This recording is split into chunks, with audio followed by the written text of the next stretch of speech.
በአማርኛ ያልተነሳው ጥያቄ በመጀመሪያ እንደ ኦኤፍሲ ኦነግ ሸኔ የሚባል ድርጅት አናውቅም። እኛ ኦነግ ሸኔ የሚባል ድርጅት የለም። በኦሮሞ ተቃውሞ ጎራ 3 ድርጅቶች አሉ። የኦሮሞ ነጻነት ግንባር ተመዝግቦ አገር ቤት ያለ፣ ኦፔኮ የኦሮሞ ፌዴራላዊ ኮንግረስ እኔ አባልና አመራር ያለውበት እና የኦሮሞ ነጻነት ጦር ኦኤልኤም ይባላል።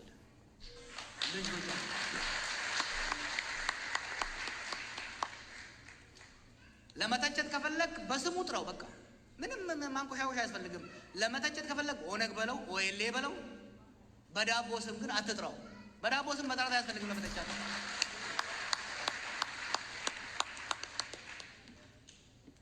ዘጠና አንድ እንደዚህ ወያኔ ይሄን አደረገ። እኛማ ያልሆነው ነገር የለም። ወደ ስልጣን የወጣ በሙሉ አመራራችንን ሲገል፣ ህዝባችንን ሲበዘብዝ፣ ሲያቆረቁዝ ቅድም እኮ አሳየው አይደለም? ከምኒልክ ጀምሮ እስከ አሁኑ ስራ ድረስ ለኦሮሞ አልፎለት አያውቅም። ቂም ግን አንይዝም። ለበቀል በበቀል አንመራም። ምክንያቱም ለሀገርም ለህዝባችንም አይጠቅምም።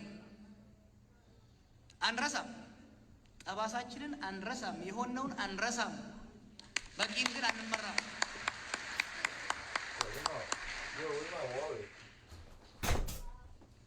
ከዛ በፊት የነበሩ መንግስቱ ኃይለ ሥላሴ ምኒልክ ያደረገውን እርሱት፣ ወያኔ ያደረገውን ደግሞ አትርሱት። ወያኔ ያደረገውን እርሱት። ከዛ በፊት ደርግ ኃይለ ሥላሴና ምኒልክ ያደረገውን አትርሱት። ኖ ሁሉንም አረሳም። እኛ አንድ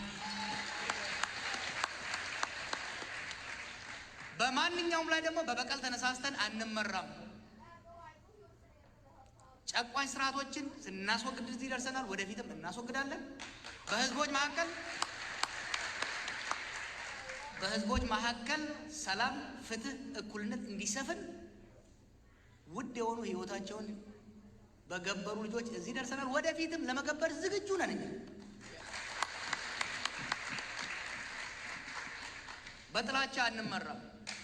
ኦኬ። ይሄ የምታየው ህዝብ እኔ ለምለው ነገር ሆስታይል ነው። ምክንያቱም ባለፈው 2 ዓመት የኦሮሞ ህዝብ የሄደበትን ሰቆቃ፣ መከራ፣ የሞራል ስብራት ለመረዳት በጣም ከባድ ነው። ያንን ህዝብ ፊት ለፊቱ ቁጭ ብዬ ስለ ሰላም መስበክ፣ ስለ ይቅርታ መስበክ ምን ያህል ከባድ እንደሆነ አውቀዋለሁ። ግን ለሀገር፣ ለህዝብ፣ ለራሴም ህዝብ፣ ለሌላውም ህዝብ የሚበጀው በበቀል ህዝብን ማነሳሳት፣ በጥላቻ ህዝብን ማነሳሳት፣ ስኮር ሴትሊንግ ውስጥ መግባት ሳይሆን ህዝብ እንዲታገስ፣ እንዲችል፣ እንዲረሳ ሳይሆን ጠባሳው እንዳለም ሆኖ በሌላውም ሆነ በእሱ ላይ ሌላ ቁስል እንዳይመጣ መስራትን መርጠን ነው የሰራው ያለው።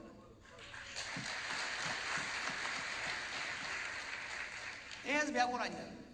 ፊት ለፊቱ ቁጭ ብዬ የምጋፈጠው የማምነው ህዝብ ስላለ ነው። የነዋይ አንተ ያልከው መከራ ትንሽ ነች። አጋሮ ላይ ነው አይደል? ሁርሶ ላይ ምን እንደሆነ ታውቃለህ? ቃሊቲ ማዕከላዊ እኔ የታሰርኩበት ቤት ከጎኑ ጉድጓድ አለ፣ እንደዚህ ወደ ውስጥ የሚገባ። አንድ ፖሊስ ምን ነገር ይመስል ከአምቦ አይ ቲንክ አራውንድ 2012 አካባቢ ከአምቦ አካባቢ 20 ምናምን ልጆች ይዘው መጥተው ከተቷቸው። የዛ ጊዜ የፌዴራል አፌርስ ሚኒስተር ነበር መሰለኝ። ረሷቸው እዛው። ከ15 ቀን በኋላ ሲመጡ ደርቀዋል፣ አልቀው። ኦኬ። የኛ ህዝብ ይሄና አራስቶ አይደለም፣ በየቀበሌው ያውቀዋል። ነገር ግን በትግራይ ህዝብ ላይ ወረራ ሲካሄድ፣ በትግራይ ህዝብ ላይ ያሰቆቃ ሲደርስ የትናንትናውን ቂም አነሳስቶ ምን አገባኝ አላለም። ከጎናቸው ነው የቆመው፣ ከማንም ህዝብ በላይ፣ ከማንኛውም ህዝብ በላይ። ስለዚህ እኛ እንደ ኦሮሞ አመራር ለህዝባችን ቂም በቀል መስበክ አንፈልግም። በህዝባችንም የሚበጀው፣ ለኦሮሞም የሚበጀው፣ ለአማራውም፣ ለትግራይም፣ ለጉራጌውም፣ ለስልጤውም የሚበጀው የትላንትናውን ጠባሳ መካድ፣ መሸፋፈን ሳይሆን ተማምኖ ወደፊት ሌላ ቁስል እንዳይመጣ መስራቱ ነው ብለን ነው የምናምነው። በግሩፕ አላምንም፣ በግለሰብ ነው ላልከው እኔ በሁለቱም ነው የማምነው። በሁለቱም ነው የማምነው። በግለሰብ መብትም በግለሰብ ሚናም በግሩፕ መብትም በግሩፕ ሚናም። እኔ ጃዋር ሲራጅ መሐመድ እንደ ግለሰብ አለው ኦሮሞ ነኝ። የኦሮሞ ህዝብ መብት ሳይከበር የኦሮሞ ህዝብ መብት ሳይከበር የጃዋር መብት ፈጽሞ ሊከበር አይችልም። የኦሮሞን ህዝብ ከጀርባዬ ሳይኖረኝ ለኢትዮጵያም ለህዝቦቿም አንድ ነገር መፈየድ አልችልም።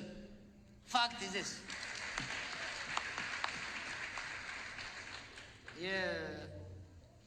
የአገራችን በማደን ላይ ላደረስከው ተማጽኖ ትክክል ነው። እኔ ብቻ አይደለሁም ያለው አመራር በሙሉ አንዱም ሰው ኤክስክሉድ ሳይደረግ አብይ፣ መሮ፣ ደብረጽዮን፣ ከፋለ ሁሉም ሙስጠፌ፣ ኦኤንኤልኤፍ፣ ሁሉም ካልተረባረበ በአንድ ሰው የምትድን ኢትዮጵያ በአንድ ሰው የሚመጣ በአንድ ፓርቲ የሚመጣ ሰላም ኢትዮጵያ ውስጥ ሊኖር አይችልም። ኮሌክቲቭ ሀገራችንን ከመፈራረስ ህዝባችንን ከመተላለቅ ለመታደግ ካሰብን ረጋ ማለትን፣ አብሮ መስራትን፣ መቻቻልን መልመድ መቀበል ግዴታ ነው ብዬ ነው።